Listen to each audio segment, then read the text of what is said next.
What is good, people? Is the Rumsky here back, HTML tutorial, and in this video we're talking about special entity characters. Now, I'm not going to discuss all of them, but there are quite a few of them. But in this video we're going to talk about the two most common ones that you'll be most likely to use in web development.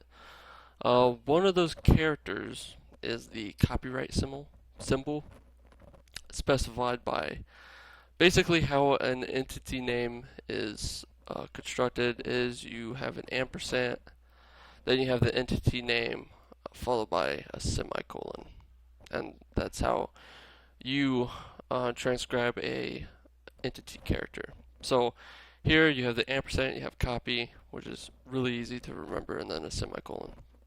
So you notice right here for this first paragraph, I have the special entity copyright character, copyright 2015. The next character that I want to discuss is the non-breaking space, which is here I'm showing the difference, showing that. Well, let me get my words together.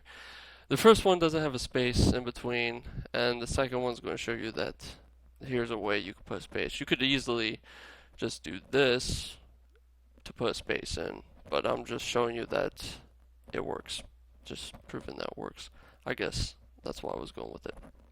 But for regardless, non-breaking space is ampersand MBSP, which is non-breaking space, followed by a semicolon, and those are the two special entities that I wanted to talk about. If you go to w3schools.com, they will have a list of other ones that you could use that would be most useful when creating a web page. The two that you're most likely to use is the non-breaking space and the copyright symbol, but here's other ones that you're most likely to use as well. Besides the entity name, you can also use the entity number, which is, I think, in my opinion, it's a little bit harder to remember. For example, you have the less than character entity. It's probably better to memorize ampersand LT semicolon than it is to memorize ampersand pound sign 60.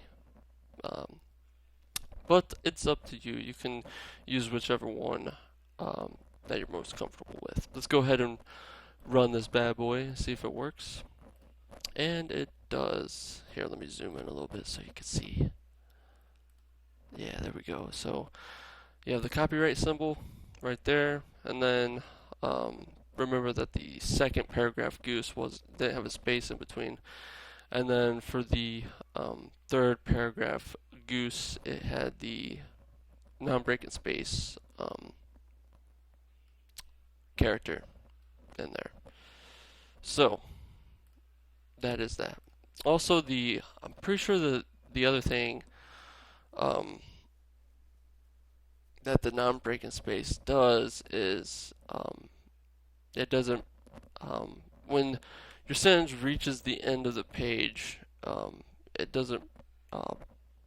It's basically a non-breaking space. I guess that would be the easiest way to explain. I'm not sure why I'm trying to conjure up a terrible explanation for it, but it's a non-breaking space. That's what it's used for. So actually, this example is actually a horrible example for a non-breaking space. Typically, you would just do that, but this is just a short example of using the non-breaking space. So, anyways, thanks for watching this video. We'll see you guys in the next one. Later!